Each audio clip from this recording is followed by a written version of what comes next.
नमस्कार, मैं अरुण छाजेड़। आज हम बात करते हैं नोटिफिकेशन जो 1 मई 2021 को इश्यू हुए regarding the various relaxation in GST compliances. Relaxation कुछ ड्यू डेट्स के रिगार्ड में है, कुछ लेट फीस के रिगार्ड में है और कुछ इंटरेस्ट के रिगार्ड में है। वन बाय वन हम डिस्कस करते हैं। इस पीडीएफ को मैंने दो पार्ट में डिवाइड किया। पहला वन पेजर जो आपको सभी नोटिफिकेशन की एट ए ग्लांस आपको ओवरव्यू दे देगा। सेकंड पार्ट मैंने डिटेल में वन बाय वन नोटिफिकेशन को डिस्कस किया है। इस डिटेल पार्ट में मुझे दो जगह ऐसा लगा कि जो नोटिफिकेशन इश्यू किए गए हैं उसमें वर्डिंग में थोड़ा सा प्रॉब्लम है। तो either the CBIC will issue the corrigendum or otherwise we need to frame our opinion regarding the relaxation. अगर आप इस पीडीएफ को डाउनलोड करना चाहते हैं तो मैंने डिस्क्रिप्शन बॉक्स में लिंक दिया अपनी वेबसाइट का, आप वहां पे जाके इस पीडीएफ को डाउनलोड कर सकते हैं। आइए सर, पहले मैं रिलैक्सेशन की बात करता हूं regarding the interest and let fees. Combined कर रहा हूं मैं नोटिफिकेशन नंबर 8 को एंड नोटिफिकेशन नंबर 9 को। कैटेगरी नंबर 1, अगर आपकी aggregate turnover preceding financial year में 5 करोड़ से ज्यादा है, मतलब आप 3B मंथली फाइल करते हैं, तो लेट फीस के रिगार्ड में ड्यू डेट के बाद अगर विद इन 15 डेज आप अगर अपना 3B फाइल कर देंगे तो कोई भी लेट फीस नहीं लगेगी। इंटरेस्ट के रिगार्ड में नील इंटरेस्ट नहीं दिया गया है इस केस में, इस कैटेगरी में, बट हाँ अगर within 15 days due date के बाद अगर आप टैक्स डिपॉजिट कर देते हैं तो जो रेट ऑफ इंटरेस्ट है वो रिड्यूस होगी, 9% एप्लीकेबल होगी instead of 18%। After 15 days the normal rate that is 18% would be applicable. Example के माध्यम से समझते हैं कि अप्रैल 21 जिसकी नॉर्मल ड्यू डेट क्या है 20 मई 2021, अगर आप अपना 3B 4 जून 2021 मतलब ड्यू डेट के बाद 15 दिन के अंदर अगर आप फाइल कर देते हैं तो सेक्शन 47 वाली लेट फीस एप्लीकेबल नहीं होगी। इंटरेस्ट आपको नील का कोई भी रिलैक्सेशन नहीं है, बट हाँ 21 तारीख से लेकर 4 जून तक अगर आपकी कोई नेट टैक्स लाइबिलिटी है तो आपको 9% के हिसाब से इंटरेस्ट देना पड़ेगा। कैटेगरी नंबर 2, अगर aggregate turnover up to 5 crore है बट जीएसटीआर 3B आप क्या कर रहे हैं, जीएसटीआर 3B आप मंथली फाइल कर रहे हैं, उस केस में 15 डेज की जगह 30 डेज का रिलैक्सेशन है लेट फीस में। मतलब ड्यू डेट के बाद में अगर आपने विद इन 30 डेज अपना 3B फर्निश कर दिया तो कोई भी लेट फीस एप्लीकेबल नहीं होगी। इंटरेस्ट के रिगार्ड में ड्यू डेट के बाद में पहले 15 दिन तक कोई इंटरेस्ट नहीं लगेगा, नील इंटरेस्ट, और 16वें दिन से 30 दिन तक अगले 15 दिन तक आपको जो इंटरेस्ट लगेगा वो 9% लगेगा। 30वें दिन के बाद से नॉर्मल रेट एप्लीकेबल होगी that is 18%। Example April 21 monthly 3B है, भले ही आपकी टर्नओवर 5 करोड़ तक है बट उसकी ड्यू डेट 20 है। अब स्टैगर्ड मैनर जो है वो मंथली के लिए एप्लीकेबल नहीं है, वो किसके लिए है, क्वार्टरली के लिए। तो इसकी ड्यू डेट 20 मई, अगर आपने विद इन 30 डेज मतलब 19 जून तक अगर आपने फर्निश कर दिया 3B तो लेट फीस एप्लीकेबल नहीं होगी। पहले 15 दिन तक कोई इंटरेस्ट नहीं, लेकिन लास्ट 15 दिन तक मतलब 5 जून से लेकर 19 जून तक आपको अपनी नेट टैक्स लाइबिलिटी के ऊपर इंटरेस्ट पे करना पड़ेगा एट द रेट ऑफ 9%, मतलब 4.5 सीजीएसटी, 4.5 एसजीएसटी अगर आपकी इंट्रा स्टेट की टैक्स लाइबिलिटी है। अब मैं बात करता हूं क्यूआरएमपी, ऐसे एसएससी जिनकी aggregate turnover up to 5 crore है और वो 39 सबसेक्शन 1 के प्रोवाइजो के अकॉर्डिंग अपना 3B फाइल कर रहे हैं। अब यहाँ पे थोड़ा सा इशू था जहां मैं आपका ध्यान चाहूंगा और सजेशन भी चाहूंगा कि मेरा जो थॉट है वो करेक्ट है या इनकरेक्ट है। अब अगर मैं बात करता हूं प्रोवाइजर टू सेक्शन 39 सबसेक्शन 1, वहां पे क्या बात करता है, क्यूआरएमपी स्कीम की बात करता है, क्वार्टरली रिटर्न। इसका मतलब जैन टू मार्च एक क्रीबी होगा, अब अगला क्रीबी होगा अप्रैल टू जून। बट अगर आप नोटिफिकेशन में जाएंगे तो नोटिफिकेशन क्या कहता है, for the month of the March and for the month of the April जो रिटर्न फर्निश करना है। बट सर 39(1) का प्रोवाइजो में तो जो रिटर्न फर्निश करना है वो तो क्वार्टरली फर्निश करना है, मंथली तो आईएफएफ है। तो मेरे हिसाब से instead of March and April वहां पे क्या होना चाहिए, जैन टू मार्च होना चाहिए। तो मैंने वही एज्यूम किया है और उसके अकॉर्डिंग मैंने आपको एक्सप्लेन कर रहा हूं। तो अगर जैन टू मार्च पीरियड का जो 3B है जिसकी नॉर्मली ड्यू डेट 22 अप्रैल या 24 अप्रैल की, within 30 days from the due date till 22 में और 24 में अगर आपने फर्निश कर दिया तो कोई भी लेट फीस नहीं।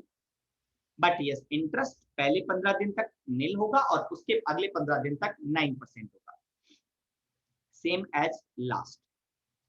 अगला पॉइंट है CMP 08, यहां पे भी गलती है, वहां पे लिखा गया रिटर्न, क्वार्टरली रिटर्न जो फर्निश करते हैं अकॉर्डिंग टू सेक्शन 39 सबसेक्शन 2। अब 39(2) को मुझे रूल 62 के साथ पढ़कर समझना है कि क्या रिटर्न की फ्रीक्वेंसी है। वहां पे क्वार्टरली कोई रिटर्न एप्लीकेबल नहीं है, क्वार्टरली बेसिस में सिर्फ स्टेटमेंट जाता है CMP 8 में, और जो रिटर्न जाता है वो फ्रीक्वेंसी ईयरली हो चुकी है GSTR 4 की। तो अगेन वहां पे वर्ड रिटर्न है वो मेरे हिसाब से इनकरेक्ट है, वहां पे स्टेटमेंट वर्ड होना चाहिए। चलिए सर, अगर क्वार्टर एंडिंग जो मार्च 21 है वहां पे जो CMP 08 फाइल करना है जिसकी नॉर्मल ड्यू डेट 18 अप्रैल है, अब क्या होगा, पहले 15 दिन तक कोई इंटरेस्ट एप्लीकेबल नहीं होगा, और दैट मीन्स 19 अप्रैल से लेकर 2 मई तक अगर आप CMP 08 के माध्यम से टैक्स जमा करवा देते हैं तो कोई इंटरेस्ट एप्लीकेबल नहीं होगा। लेकिन अगर 3 मई से लेकर 17 मई तक करवाते तो 9%, और 17 मई के बाद करवाते तो नॉर्मल 18% एप्लीकेबल होगा। ये बात हुई regarding the late fees and regarding the interest. अब मैं बात करता हूं कुछ रिटर्न्स के रिगार्ड में, कुछ फॉर्म्स के रिगार्ड में ड्यू डेट एक्सटेंड की है। यहाँ पे मैं पॉइंट बोल रहा हूँ, ड्यू डेट को एक्सटेंड किया है। पहला GSTR 4 जिसकी due date year basis for the financial year 2021, जिसकी ड्यू डेट क्या थी 30 अप्रैल 2021, अब उसकी ड्यू डेट को बढ़ा के क्या कर दिया 31 मई 2021। ITC 04 जो क्वार्टरली रिटर्न है, क्वार्टरली फॉर्म्स है जॉब वर्क के रिगार्ड में, तो उसकी जो ड्यू डेट है after the end of the quarter 25 of next month, 25 अप्रैल तक फर्निश करना होता, उसकी ड्यू डेट को एक्सटेंड कर दिया 31 में by notification number 11। GSTR 1 for the month of April जिसकी ड्यू डेट 11th में है, उसकी ड्यू डेट को एक्सटेंड कर दिया 26 में by notification number 12। IFF invoice furnishing facility for the month of April, वहां पे जिसकी नॉर्मल डेट ऑफ फर्निशिंग 1 मई से लेकर 13 मई तक है, उसकी डेट को बढ़ा दिया 1 मई से लेकर 28 मई तक मैं फर्निश कर सकता हूँ वाइड नोटिफिकेशन नंबर 13। इसका मतलब क्या हुआ कि अब जो हमें टू बी अवेलेबल होगा सिस्टम जनरेटेड, वो कब अवेलेबल होगा 28 की मिडनाइट के बाद। इसका मतलब आप 28 की मिडनाइट के बाद ही टू बी जनरेट कर सकते, जो नॉर्मली हम 13th की मिडनाइट के बाद जनरेट करते थे वो अब अवेलेबल नहीं होगा। ये बात क्लियर है। अगेन मैं वो पॉइंट हाईलाइट करना चाहता हूं कि जो यहाँ पे मैंने एक एज्यूम किया था जिसके रिगार्डिंग मैंने कहा कि थोड़ी सी मिस्टेक है, वहां पे मार्च एंड अप्रैल मंथ लिखा हुआ है फॉर 39(1) जो QRMP फाइल कर रहे हैं। बट अगर अप्रैल को मैं सही मान लेता हूं तो वहां तो लेट फीस को वेव किया है 30 डेज तक, तो सर कोई रिक्वायरमेंट ही नहीं है ना, क्योंकि IFF के रिगार्ड में कोई लेट फीस तो एप्लीकेबल है ही नहीं, वैसे भी वो ऑप्शनल है। Interest yes it is applicable. So my view that ये जो नोटिफिकेशन नंबर 8 है जिसमें, या नोटिफिकेशन नंबर 8 है जिसमें ये कहा गया है for the month of the March and for the month of April जो QRMP फाइल करें वो गलत है। वहां पे क्या होना चाहिए, जैन टू मार्च क्वार्टर होना चाहिए। वापस आता हूं मैं, ये अमेंडमेंट इन जीएसटी रूल है, सेम नोटिफिकेशन 13 में। कौन सा रूल को अमेंड किया, 36(4) को। अब देखो एक बहुत इंटरेस्टिंग पॉइंट है, क्या 3B की ड्यू डेट को एक्सटेंड किया है? Answer is no. क्या लेट फीस एप्लीकेबल होगा? उसमें रिलैक्सेशन है। इंटरेस्ट अगर 5 करोड़ से ज्यादा तो वहां तो वो भी रिलैक्सेशन नहीं है। सपोज मेरी टर्नओवर 5 करोड़ से ज्यादा है, मुझे 3B अप्रैल का कब फाइल करना है, 20 मई को फाइल करना है, लेकिन 28 मई तक तो मेरे पास में 2B अवेलेबल नहीं होगा, तो मैं 3B को कैसे फाइल करूं? Mainly ITC। तो इन्होंने क्या किया, कॉरेस्पॉन्डिंगली 36(4) में रिलैक्सेशन दिया कि for the month of April and for the month of May आप इंस्टेड ऑफ मंथली जो आप 36(4) की कंप्लायंस करते हैं कि भाई जो ट्रांजेक्शन आपके 2B में आ गया उसका उतना या additionally 5% in case of the missing transaction, तो वो जो कंप्लायंस है वो आपको अप्रैल के लिए इंडिविजुअली नहीं करनी, मई के लिए इंडिविजुअली नहीं करनी, अप्रैल एंड मई को कंसोल करके जो मई का 3B फाइल करोगे उसमें आप कंप्लाई करोगे। मीनिंग देयर बाई अब यहाँ पे चूंकि 36 को रिलैक्स कर दिया है, इसलिए मैं अपने अप्रैल की 3B को अगर मैं 20 तारीख को भी सबमिट करूं तब भी कोई प्रॉब्लम नहीं है, क्योंकि सेल फाइनल है आपके पास में। परचेज आप अपने हिसाब से, ITC आप अपने हिसाब से डाल सकते हो, क्योंकि इसका अगर कोई प्लस माइनस एडजस्टमेंट करना है वो मैं मई मंथ की रिटर्न के साथ कर सकता हूं। I hope it's clear. Last notification number 14 जो टाइम लिमिट फॉर कंप्लीशन और एनी, इसको मैं थोड़ा सा डिटेल में डिस्कस कर लेता हूं। हाँ, नोटिफिकेशन नंबर जो 14 है, time limit for completion of any proceeding, passing any order, any notice, intimation, notification, sanction, approval, or any other action by whatever name code by any authority or commission की जगह commissioner होना चाहिए, पर notification में commission लिखा हुआ है, और ट्रिब्यूनल और by whatever name code under the provision of the act as stated above, या filing of any appeal, reply, application, furnishing of any report, document, written statement, or any other records by whatever name called under the provision of this act stated above। तो उस particular चीज की जो time limit है completion करने की या compliance करने की बाय एनी अथॉरिटी डिपार्टमेंट के पॉइंट ऑफ व्यू से और बाय एनी पर्सन SSC के पॉइंट ऑफ व्यू से, जिसकी जो ड्यू डेट फॉल करती है बिटवीन 15 अप्रैल टू 30 मई, 1.5 महीने तक अगर कोई आपकी ड्यू डेट फॉल करती है, उसकी डेट को क्या मान लिया जाएगा, 31 मई 2021 मान लिया जाएगा। सिमिलर रिलैक्सेशन लास्ट ईयर भी आई थी कोविड-19 के कारण, और सेम रिलैक्सेशन यहाँ पे दी गई है। पर ये जो एक्सटेंशन है वो एक्सटेंशन एप्लीकेबल नहीं होगी चैप्टर 4 मतलब time and value of the supply, section 10 subsection 3 मतलब कंपोजिशन की इन एलिजिबिलिटी, अगर एग्रीगेट टर्नओवर एक्सीड हो जाती है उसके लिए एप्लीकेबल नहीं होगी। सेक्शन 25 रजिस्ट्रेशन के प्रोसेस के ऊपर एप्लीकेबल नहीं होगी। सेक्शन 27 कैजुअल टैक्सेबल पर्सन और नॉन रेजिडेंट टैक्सेबल पर्सन के रिगार्ड में कुछ एक स्पेशल प्रोविजन है कि उन्हें एडवांस टैक्स जमा करवाना है, 5 दिन पहले उन्हें अपना रजिस्ट्रेशन का एप्लीकेशन देना पड़ेगा, उसके लिए भी ये ऊपर वाली जो टाइम लिमिट है वो एप्लीकेबल नहीं होगी। 31 टैक्स इनवॉइस के रिगार्ड में जो टाइम लिमिट है वो, उसके लिए ये प्रोविजन, ये एक्सटेंशन एप्लीकेबल नहीं होगा। सेक्शन 47 लेट फीस के लिए एप्लीकेबल नहीं होगा, इसके लिए सेपरेट नोटिफिकेशन को के थ्रू डील किया गया है।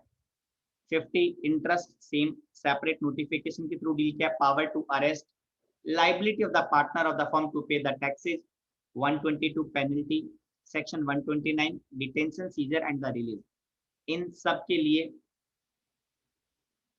नेक्स्ट सेक्शन 39, बट सेक्शन 39 मतलब GSTR 3B, GSTR 4, CMP 08, इसका सेपरेट रिलैक्सेशन दिया गया है by way of the notification 8, 9 etcetera.